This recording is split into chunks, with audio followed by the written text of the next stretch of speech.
So the idea for this presentation, I'm calling it the intergenerational campfireside chat. But basically the idea is that we have a lot of conversations in our household about financial independence and so forth because when my wife and I were starting this journey, my wife passed away last year, otherwise she would probably be up here with us.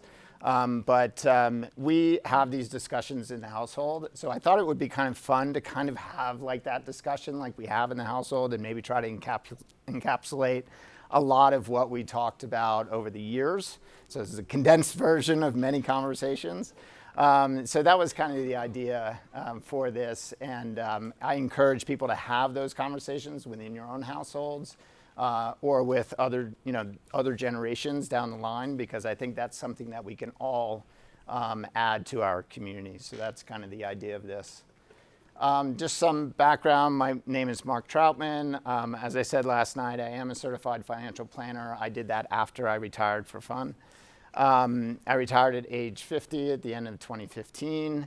And a fun fact, and I didn't mention it last night, is, kind of in that giving back idea, is I actually teach a financial literacy class in our high school. And I was asked to do that as soon as I retired. I actually ended up designing a curriculum, and so that's the way I give back to the younger generation, and then hopefully I give back to Katie and her generation, and I do a lot with our cousins, or her cousins, my nieces and nephews. So why don't you tell us a little bit about you? Just like I said last night, I'm Katie, daughter of this one over here. I just graduated from CSU with an accounting and finance degree. I'm interning at KPMG down in Denver this summer, and I'm returning to get my master's in accountancy with a specification of audit, and then hopefully pass my CPA in summer 2023. So Dad, since I just graduated college, why don't you tell me what it was like for you when you first graduated? Well, I graduated in 1987. I went to we lived in Morristown, New Jersey. It was very common for people in that area, and I had a business degree to go to work on Wall Street, so that's what I did. I worked at a large brokerage firm in 1987, and I was in the management trainee area, and basically it was part of cash management, so I got to see everything from the vault, where we literally clip coupons off of bearer bonds, to the trading floor. And this is a picture from that movie, Wall Street, not the Wolf of Wall Street, but the actual movie Wall Street from 1987. And this is exactly what it was like. So, up on the trading floor, you would see all the activity and all the yelling and screaming and so forth. And at the time, that's what I understood investing to be, right? Short-term trading, that's what it's all about. But one interesting thing, so again, I was floating around through all these different divisions. And does anyone know what October 19th, 1987 was? It was this day. Guess where I was sitting? I was sitting on the margin desk. Back then, we didn't have quotes on our phones, right? You found out about what happened in the market maybe on the evening news or maybe in the next day newspaper. So I'm sitting on this margin desk just observing, and I'm like, what's going on? They're like, you don't know what's going on? The market's down 23%. Like, what do you mean? Like, over at what period of time? Today. And you're like, really? Okay. So what are you doing? Well, we're calling customers, and we're letting them know that they need to put up more cash like right now, or we're going to be forced to sell them out. So that was kind of my first exposure to market volatility. And fortunately, I didn't have any, money on the table, so I was just an innocent observer. So again, I think about all these, market corrections and so forth, and I always remember this. Well, it's probably not as bad as this one was. And then the other thing is, I at that point obviously understood the kind of risk of borrowing against securities, so was never really a margin investor after that day. But anyway.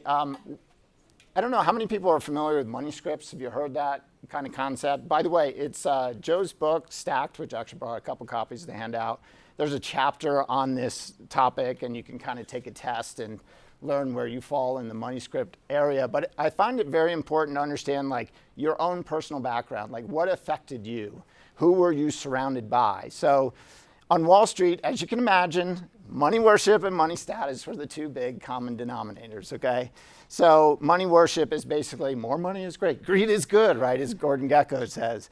And money status is, outward displays of wealth kind of showing where you stand in society. So on Wall Street, very common, or at least it was then, you know, being driven to work in a limousine, having a Rolex watch, having the fancy suit, going out to fancy dinners. So that was what I was seeing. And so you kind of start to fall into that mold, right? Because those are the people you're surrounded by. My parents, we didn't talk about money. So my parents were upper middle class family. My dad was an investment banker, so probably also in that money worship, money status. My mom probably more like money vigilance, which I bet you most of the people in this room are. Ultimately, I got to that point. One thing I would like to note is that I went to private schools, and I noticed families that had, well, theoretically it was a lot of wealth, but it was definitely a lot of income. And those children were not necessarily happier. And many of those families were dysfunctional. So having a lot of wealth, I kind of viewed as, well, maybe that's not the best thing. So that was always in the back of my head. So you've told me that when you and Mom married, you were in credit card debt and spending more than you made. Can you tell me more about what changed your mindset? Yeah, so as you can imagine, being surrounded by money worshipers and people that are, outwardly displaying of wealth, we were in this category. Our gross income, and I measure like savings rates based on gross income, so that's why I put this up here. But basically, a third of our income went to taxes. Income, whether it's federal tax, state tax, even city tax, because I was working in New York and living in New Jersey. So basically, a third of income went there, and we were spending 2/3 plus. So we were actually spending more than we were making. And when we got married, we paid for our own wedding. We borrowed on credit cards to do that. My wife had some student loan debt, nothing really significant, but that was there. We were going to Vermont every weekend skiing. And so we had ski equipment, travel, we rented a ski house. So we're doing it all wrong. And ultimately, we got to this point, and I'll show you how we got to that point. We're sitting in the ski house one day and came across this article, and it's funny, I just remembered the top part of this, and I wrote a blog post about it, and somebody wrote back and said, I found that issue. It's in Ski Magazine in March 1989 called Bums Rush. And it's about two ski bums that are living out of their car, and they had the saying, earn little, spend less, invest the rest. And we were like, wow, that kind of is interesting. All you need to do is really live within your means and save the difference, and that's the answer, right? So we were like, I don't really like the little part. So we kind of changed that to make some save and invest, live on the rest, so put pay yourself first. So we basically got to the point where we were saving, well, we're still paying a third in income tax, but saving and investing about a third and living on the other third. So we did shift to that money vigilance at that time. Another significant event happened right around then. So I was working at that Wall Street firm. I worked there for a year. Then I went to work for a private investment firm that had securities brokerage, investment banking, and money management. And I started to get enamored with the money management side. That's where my mindset shifted from, trading is the answer to long-term investing is the answer. And somebody in that area actually left, became the chief investment officer of a bank. And he said, we have this position over here. We think you would be a good fit. Why don't you come over and work for us? So I did. It came with a pay raise. So I went from $36,000 to $50,000. And he said, and we have this thing called this 401k plan. I didn't have a 401k plan previously. I was working for this small company. They didn't really have a retirement plan. And he said, and here's how this works. You put your money in and they match it. I was like, what do you mean match? He's like, dollar for dollar with no cap. Wow. Yeah. I'm like, well, that sounds pretty interesting. What year was this? This was 1990. And there's profit sharing that they put in at the end of the year, and usually it's about 50%.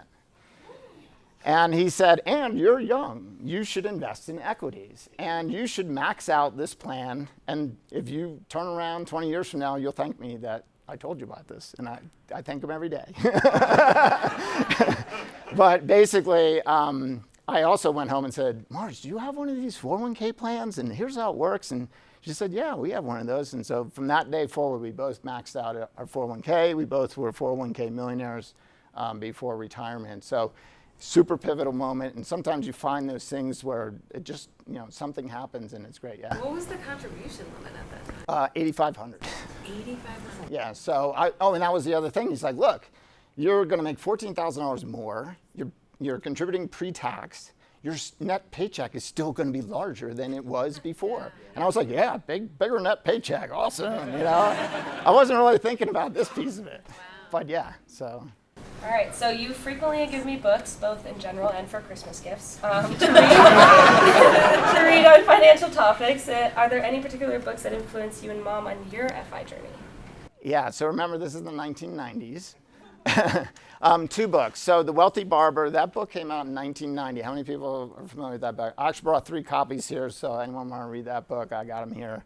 Could use an update because it was a while ago that it was written. However, it's a fictional story. So it's basically 3 individuals that learn the basics of financial planning through 7 sessions with this barber who is this FI person, right? That is, the barber is FI, yeah. He is, and he tells them, how to do it all through a fictional story. But the key point in that book for us was the first concept is pay yourself first. And it was pay yourself first, 10%, and basically you can do a lot of other things wrong, and I think it's interesting, become financially independent. The words are right there in 1990. We didn't have Camp 5, we didn't have Mr. Money Mustache, we didn't have blogs or anything like that, but we were reading books about financial independence in 1990, and we didn't, now you look back and say, wow, I guess we really were doing this. But so it matched with our ski bum motto, right? Pay yourself first, 10%. And then the other book is The Millionaire Next Door. How many people read that one? Okay, I got 3 copies of that too. So anyone that hasn't read it, I got those to hand out. That came out in 1996. We read that right away. And that book, the 2 key items from that book, again, kind of validating what we were doing, was in that one they said the millionaires tend to save 15 to 20% of everything they make. And we're like, okay, great. No more 10%. Now it's 20% minimum. We were already doing about a third, but that was kind of like draw the line in the sand, never save less than 20%. The other thing that resonated with us was the idea of living in middle-class neighborhoods as opposed to the fancy neighborhood.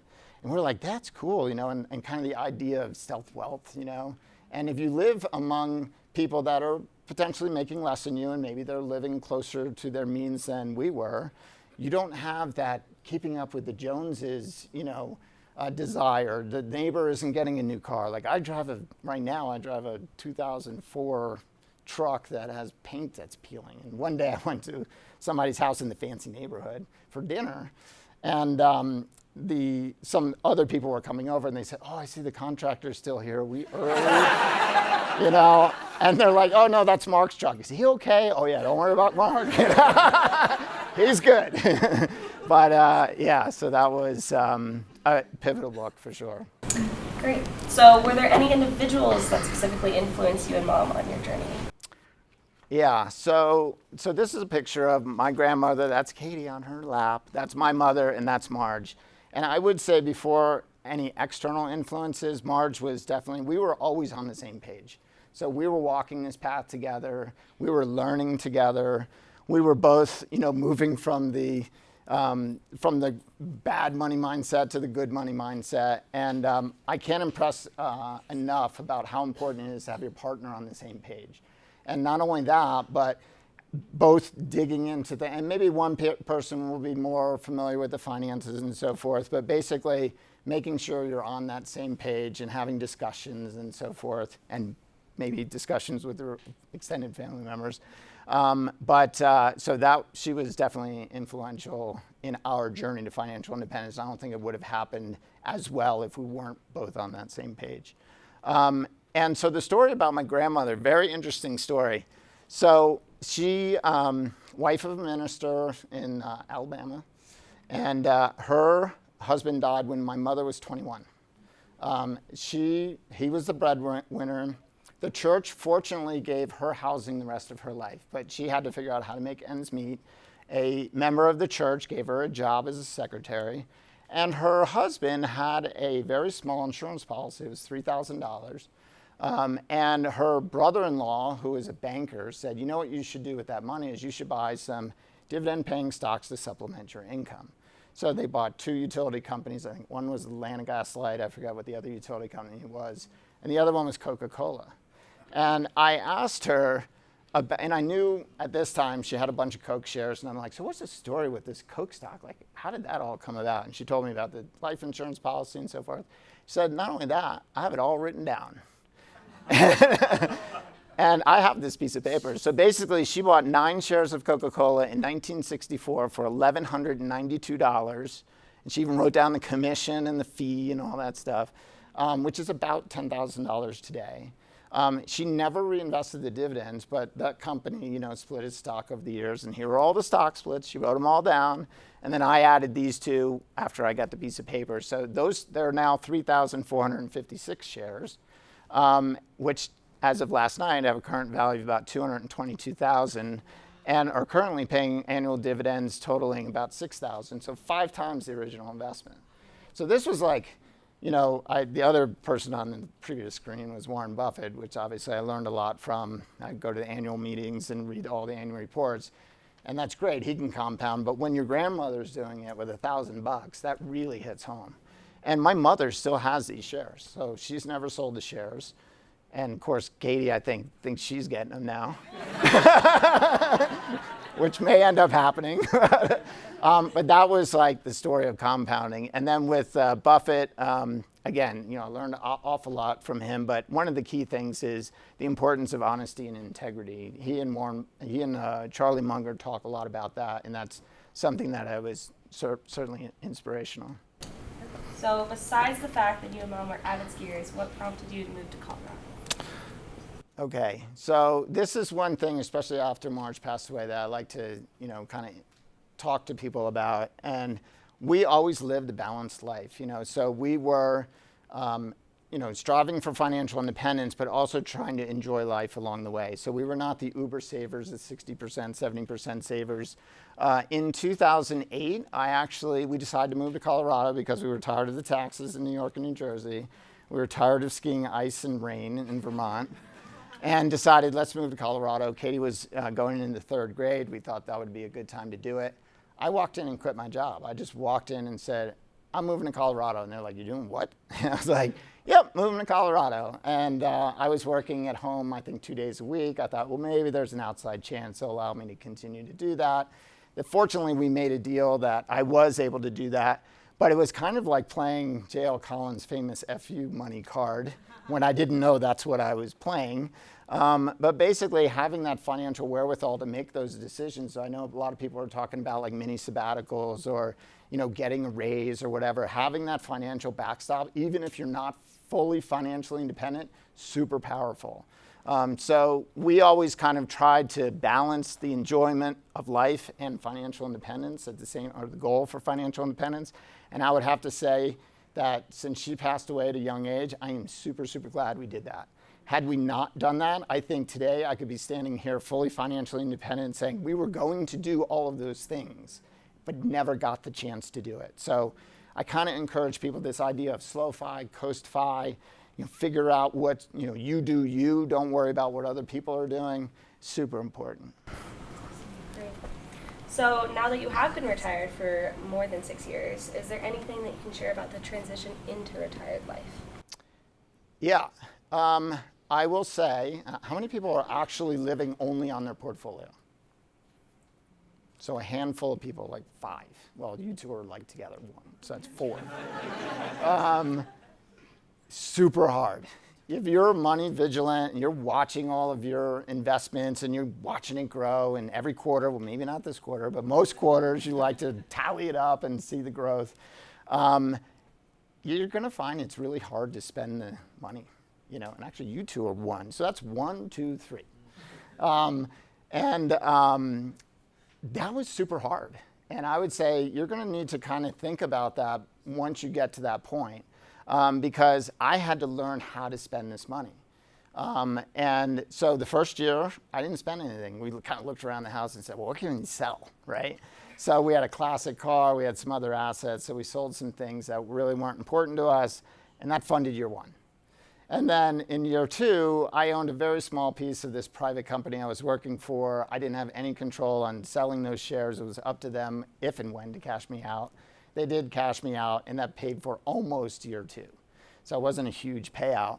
But I avoided drawing down for 2 years. In those 2 years, I dove into the 4% rule. I dove into big earn, deep, early retirement now, the whole, sequence of withdrawal risks, safe withdrawal rates. And I said, okay, well, maybe I'm comfortable with big earns 3.25, and maybe I will even add some guardrails against that, using some of the kits' work and so forth. But so it was really hard. And finally, after year 3, I actually was able to draw something out of the portfolio. And I still don't draw at 3.25. I'm still afraid. So I'm working on it. It's a work in progress. But I belong to another retirement group. And actually, Kevin is the guy that, Kevin Sebesta, who's been to a number of campfires, I think 7 of them. And he said, you need a fund bucket. That's what you need. And so I retired at the end of 2015, actually didn't have a bad sequence. Not only didn't have a bad sequence, had a good sequence. And he said, you need to just take some of that cream off the top of the pie and stick it over in a fund bucket and allow yourself to spend. And I did that. It's not a significant amount, but it's enough where I stuck it over in this fund bucket. And when I went to Camp Fire in Florida, I flew first class. I know that sounds weird, but... And then, some people in this room have probably benefited from the fund bucket. I know you have. So it's like this little extra piece of money that it's no holds barred, and you can just spend. And it starts to teach you, it's okay to spend. It's not such a bad thing, and then it gets a little easier and easier. So, is that the end of that one? Benefited from the fund bucket. Yeah. Some fun trips out there, yeah, Belize. So if you could start over, is there anything that you would have done differently? Yeah, so we'll probably talk about this in the bucketing or in the drawdown section. But, having stuffed all that money into the 401k, and I did not have a Roth 401k, I had a traditional 401k. At retirement, I ended up with 85% in the always taxable bucket. I wish, and this is what I talked to, some of the younger generations about. Think about having a little bit more even amounts in these 3 buckets. So this first bucket is, in our retirement group, we call it maybe taxable, because your taxable brokerage account isn't fully taxable. The principal is not taxable, but the dividends and capital gains, and they may not even be taxable depending on your tax bracket. So it's the maybe taxable bucket. The never taxable, which is Roth and 401k, and the always taxable, which is your traditional IRA and 401k. We didn't have a lot in the Roth IRA when I retired at the end of 2015. We started doing a lot of conversions. The problem is that when Marge passed away, quickly you go into the single bracket. So your brackets get crushed. So we were thinking, we have all these years to do these Roth conversions, and then that rug got pulled out from underneath. So I've been doing massive Roth conversions, and last year I was still married filing joint because she was alive for part of the year. This year, because she's a dependent, I'm qualifying widower, so thank you for letting me do big conversions this year. And next year, because she's going to grad school, again, I get 1 more year of qualifying widower. So big Roth conversion. So I'm going to be able to smooth this out a little bit, but it would have been great to, have a little bit more balance there. I think it's my turn to ask you a question, right? I guess so. So did we do a good job? Is there anything? No. So I wanted to ask Katie, what were some of the things that we did either right or wrong that enabled her to hopefully be on her path to financial independence, if that's what you want to do? I'm not telling you have to do it. To retire before 50. I've heard that. Okay, so my favorite story about financial literacy is when I was really young. We went to Disney. And before we even went into the park, my parents sat me down and they said, you get X number of money a day. You get an allowance, you can spend it on whatever you want, wherever you want, you can do whatever you want with it. So we went into the park, and at some point in the day, we went to a gift shop, and I immediately locked eyes with this Tigger backpack. That's exactly what I wanted. I wanted to bring it home, I wanted it to be mine, and so I dragged my mom over and said, I want it. She said, Kate, you don't have enough money for this. But she said, you don't spend any money on anything else. You save up for a couple of days. We can come back and get it. So that's all she needed to say. We walked right back out of that store, and then 4 or 5 days later, we came back, and I got married. But in more recent years, I've found a lot of benefit in the money that you guys put away for me while I was growing up, specifically in my 529 account. I have a lot of friends who have come out of college in extreme debt, or some that didn't even want to go because they didn't even want to understand what it meant to come out of college with a bunch of debt. For me, that meant that I didn't have to worry about money. I could really focus on my studies. I didn't have to work. I didn't have to put myself through school. I also made the choice to pursue a fairly expensive master's degree beneficial for me. I could say this is going to benefit me. I don't have to say, oh, I can't do that because I have to pay for it. I have to work through it. And then obviously at the end, I will be benefiting from some leftover in that account, and that will bring me joy in letting that compound and hopefully pass down to my kids later in life. Okay, last question for Katie. Any advice you have for parents or to-be parents, or even aunts and uncles, to help pass this knowledge along to the next generation? So one of my biggest things is that you have to practice what you preach. You know, any parent or mentor can tell a child, save this much, invest in this, spend your money this way. If the person telling them that is not following their own advice, there's no way that kid's going to follow it too. Seeing you and mom put away your money, track your expenses, and so on, it just made it normal for me and showed me that it was easy to be done and I could do it in a fairly simplistic way moving forward. The other thing that I have to say is you got to start early. I will always vouch for that. I'm so glad that that became my norm throughout my life. Mom used to say that I was always invited to the adults table. Now, I am an only child, so sometimes the kids' table would have just been me sitting there alone. But even when there were other kids around, if I wanted to sit with the adults, I could. I was never expected to intervene in the conversation, but I did benefit from being there and having the opportunity to listen to these more grown-up conversations. I'd frequently come home and ask questions like, what was this, what was that, which would open the floor up for us to have deeper discussions about the more grown-up topic, but on a more amenable level to my understanding. Even like taking me to brochure. I don't even know when we started going. I was young. I think you, yeah, pretty 8 young. something. To be honest, I definitely was there for the 5 a.m. dilly bars and Geico Gecko, but I still did hear some things in the meeting. I learned who Warren and Charlie were, and much more, to the point where I even wanted to ask a question. We submitted it and they answered it. And while, like, my home point is that while kids don't always understand the full context of the situation, bringing them into what people tend to separate as adult talk gives the ability to have a jumping off point and create an easy environment to ask more questions. With that, What are your questions? let's talk about questions.